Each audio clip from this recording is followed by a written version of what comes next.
მოგესალმებათ ნიკოლოზ კარტოსიას პოდკასტი. დღეს განვიხილავთ ჩემს მიერ წაკითხულ ერთ-ერთ წიგნს, ანა ფრანკის დღიური. ანა ფრანკის დღიური არის მსოფლიო ლიტერატურის ერთ-ერთი ყველაზე შთამბეჭდავი და ტრაგიკული ნაწარმოები, რომელიც მეორე მსოფლიო ომის, ჰოლოკოსტისა და ადამიანური სულის სიმტკიცის უნიკალური დოკუმენტია. დღიური ებრაელი გოგონას ანა ფრანკის ჩანაწერებს აერთიანებს, რომლებსაც იგი 1942 წლის 12 ივნისიდან დაბადების დღის საჩუქრის მიღებიდან 1944 წლის 1 აგვისტომდე ნიდერლანდების ნაცისტური ოკუპაციის დროს აწარმოებდა. 1942 წლის ივლისში ებრაელების დევნის გამძაფრების გამო ანას ოჯახი, მამა ოტო, დედა ედიტი და მარგო ამსტერდამის ერთ-ერთი შენობის საიდუმლო ნაწილში, რომელსაც ანა უკანა სახლს ან თევზჭასაფარს უწოდებს, იმალება. მათთან ერთად თავს აფარებს კიდევ ერთი ებრაული ოჯახი, ვან პელსები და სტომატოლოგი ფრიც ფეფერი. სულ 8 ადამიანი 2 წლის მანძილზე სრულ იზოლაციაში ცხოვრობს. ჩანაწერები დეტალურად აღწერს თავშესაფარში მყოფი ადამიანების რთულ, დაძაბულ და ერთფეროვან ყოველდღიურობას, საკვების უკმარისობას, აღმოჩელის მუდმივ შიშს, მოწყენილობას, ხმაურის ატალასსა და მუდმივ დაძაბულობას დახურულ სივრცეში. ანა ამბებს მიმართავს თავისი წარმოსახვითი მეგობრის, კიწის მიმართ, რაც დღიურს პირადი წერილის ფორმას აძლევს. მიუხედავად მძიმე გარემოში, დღიური ავლენს ანას პიროვნების ევოლუციას. 13 წლის მოზარდი გოგონა იქცევა მოაზროვნე, მგრძნობიარე ქალად. ის წერს საკუთარ ოცნებებზე, მისწრაფებებზე, პირველ სიყვარულზე პიტერ ვან პელსთან, მშობლებთან ურთიერთობაზე, განსაკუთრებით დაძაბულ ურთიერთობაზე დედასთან და ქალის როლზე საზოგადოებაში. დღიურში ასახულია ნაცისტური რეჟიმის სისასტიკე და ომის მიმდინარეობის შესახებ რადიოთი მიღებული ინფორმაცია. ანა ოცნებობს ომის დასრულებაზე და სურს, რომ მისი ჩანაწერები ომის შემდეგ გამოქვეყნდეს. დღიურის ბოლო ჩანაწერია 1944 წლის 1 აგვისტო. 3 დღეში, 4 აგვისტოს, გესტაპო იპოვის და დააპატიმრებს თავშესაფარში მყოფ ყველა ადამიანს. ისინი საკონცენტრაციო ბანაკებში გაგზავნეს. ანა ფრანკი და მისი და მარგო ტიფით გარდაიცვალნენ ბერგენ-ბელზენის საკონცენტრაციო ბანაკში 1945 წლის მარტში, ბანაკის გათავისუფლებამდე ცოტა ხნით ადრე. გადარჩა მხოლოდ მამამისი, ოტო ფრანკი, რომელმაც გამოაქვეყნა ანას დღიური. დღიური არის ავტობიოგრაფიული და დოკუმენტური ნაწარმოები. მისი მთავარი სიძლიერე სწორედ მის უშუალო ავთენტურობაშია. ეს არ არის მოგონებები, არამედ რეალურ დროში შექმნილი ჩანაწერები, რომლებიც ასახავს ომის საშინელებას ერთი მოზარდის თვალით. ანას სტილი გულწრფელია, უშუალო და ხშირად მოზარდისთვის დამახასიათებელი იუმორითა და ცნობისმოყვარეობით სავსე. ის არ ერიდება კამათსა და პიროვნულ შეფასებას, რაც მას განსაკუთრებულად ცოცხალ ლიტერატურულ სახედ აქცევს. დღიური ჰოლოკოსტის ერთ-ერთი ყველაზე ცნობილი სიმბოლოა. ის გვიჩვენებს, თუ რა ფასად უჯდება უდანაშაულო ადამიანებს ტოტალიტარული და რასისტული რეჟიმების მსხვერპლობა. ანას ისტორია მილიონობით მსხვერპლის პერსონალიზაციაა.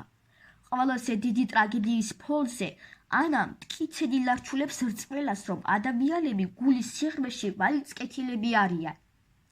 ეს ფრაზა ნაწარმოების ერთგვარი ლაიტმოტივია და ხაზს უსვამს ადამიანური სულის სიმტკიცესა და იდეალებისადმი ერთგულებას უმძიმეს პირობებში. დღიური უნიკალური ნარკვევია მოსარდის ფსიქოლოგიაზე. ანა დახურულ სივრცეში ახერხებს მოძებნოს თვით გამოხატვის გზები, იბრძვის ინდივიდუალურობის შესანარჩუნებლად და განიცდის პირველ სიყვარულსა და იმედგაცრუებებს. მიუხედავად იმისა, რომ ანას ამბავი ჰოლოკოსტის კონკრეტულ კონტექსტშია მოქცეული, მისი განცდები, მარტოობა, უფროსებთან კონფლიქტი, მომავლის შიში და ოცნება მსოფლიოს ყველა მოზარდისთვის უნივერსალური და ახლობელია. ნაწარმოები არ არის ისტორიული ტრაქტატი. ეს არის უბრალო გოგონას პირადი ემოციური და ინტელექტუალური ზრდის პორტრეტი. სწორედ ეს ინტიმური პერსპექტივა აქცევს მას ასეთ მძლავრ ლიტერატურულ ძეგლად, რომელიც ომის სტატისტიკას ადამიანურ სახეს აძლევს. ანას ჩანაწერები ცხადყოფს მის ნიჭს, როგორც მომავალ მწერალს. მას გააჩნდა მხატვრული ალღო, დაკრვების უნარი და მოვლენების მოკლედ და დამაჯერებლად გადმოცემის ნიჭი. მისი უდროოდ დასრულებული ცხოვრება დიდი დანაკარგია მსოფლიო ლიტერატურისთვის. ანა ფრანკის დღიური არ არის მხოლოდ სპონტანური ჩანაწერი. ეს არის მოზარდი გოგონას მიერ შეგნებულად შერჩეული და განვითარებული წერის ფორმა, რამაც მას საშუალება მისცა გამკლავებოდა იზოლაციას და შეენარჩუნებინა გონებრივი სიმტკიცე. ანა ფრანკმა ორწლიანი დამალვის პერიოდში განავითარა წერის რამდენიმე უნიკალური ტექნიკა.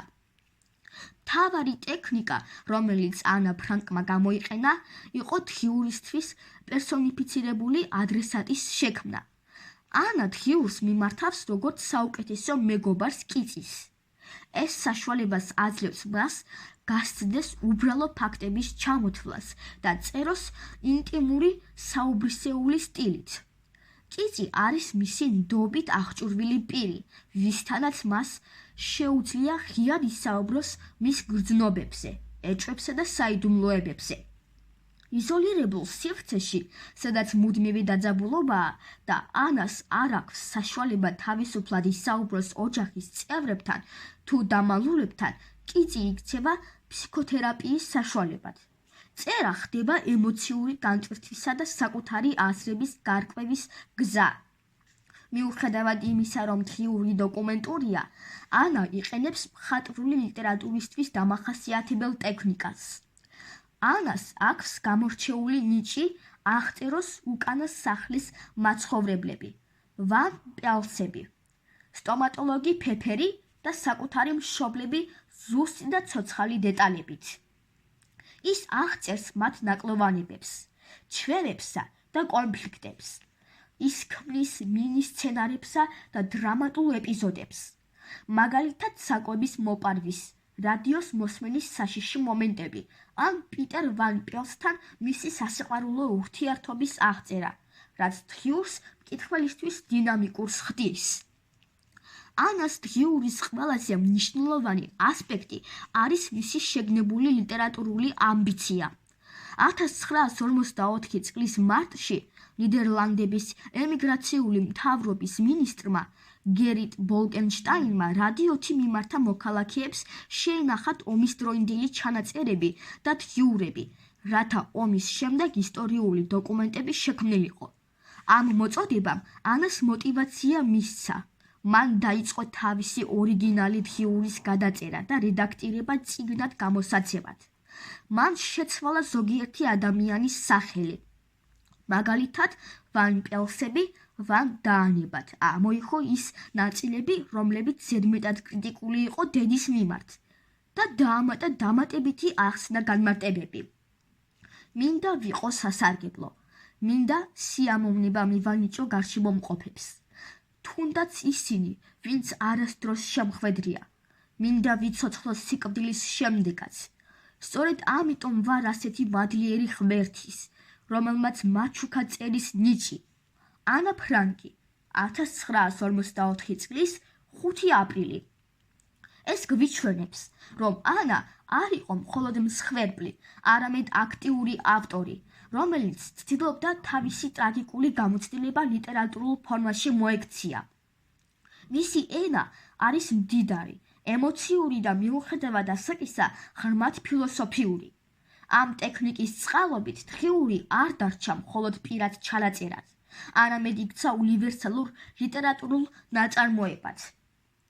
ანა ფრანკის დღიური არ არის მხოლოდ წიგნი, ეს არის გაფრთხილება, შეხსელება და ჰიმნი ადამიანის სულის უკვდავების შესახებ, რომელიც მუდმივად ეწინააღმდეგება სიბნელეს.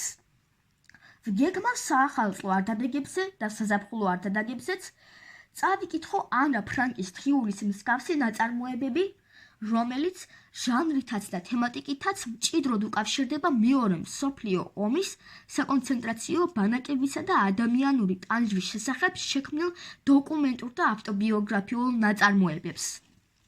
ისეთების როგორიცაა ვიქტორ ფრანკლინის ადამიანი ეძებს აზრს, ელი ვიზელის ღამე, პრიმო ლევის იქ იყო სადაც ადამიანი არ იყო, ტანია სავიჩევას დღიური, ზალტა ფილიპოვიჩის ზლინკას დღიური, გოგონას ომი სარაევოში.